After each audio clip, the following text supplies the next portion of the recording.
at art that looks like this, and this, and this, and you think to yourself, I could have made that, then this video is for you. Hi, welcome to Modern Art for Haters, the show where I talk to you about art and you don't have to like any of it. And today I'm going to show you a bunch of art that might make you think, I could have made that. Now, usually when people say that, the standard answer is, yeah, but you didn't. And for somebody like me who has kind of a loose definition of what makes art art, that answer is kind of enough. But it might not be for you, especially if you're here right now. So I'm going to show you a bunch of art that gives a different answer to the statement, I could have made that. The first answer I'd like to give you is, yeah, but could you? Could you really engineer 3 different basketballs to float perfectly halfway in and out of a tank of water? So precisely that when the vibrations in the air move the water in the tank, they only move side to side, not up and down? And could you really procure a vase from the Han Dynasty and then perfectly hand paint the Coca-Cola logo onto it, but make it look aged enough that it almost looks like it belongs on a Han Dynasty vase? Sometimes an artwork looks simple, but there's actually a lot of technical skills that are put into making it. Second answer I would like to provide to you is,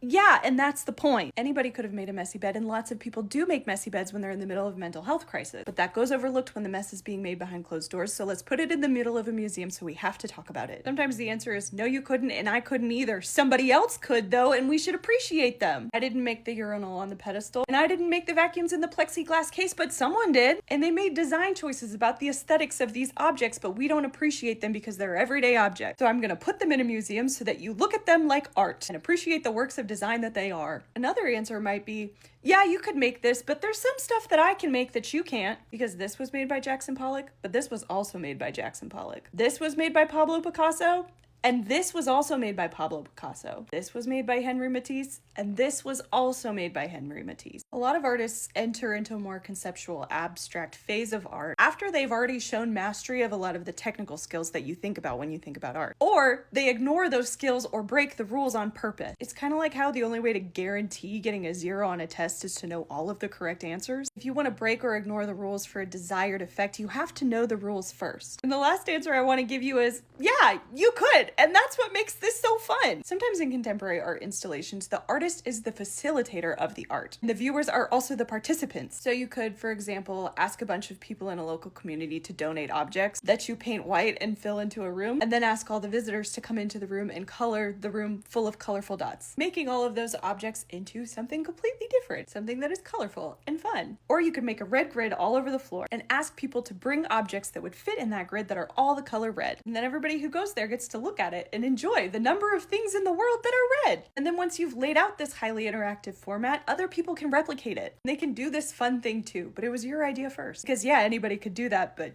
you were the one that did it first. So sometimes when your initial reaction to something is, I could have made that, the follow-up questions that you need to ask yourself is, could you? Why didn't you? Why did they? Could somebody else and you just never noticed it before? Did they make something better than this first? Or do they want you to join in on making the thing? You can still hate the art, but at least you've thought about it a little more critically.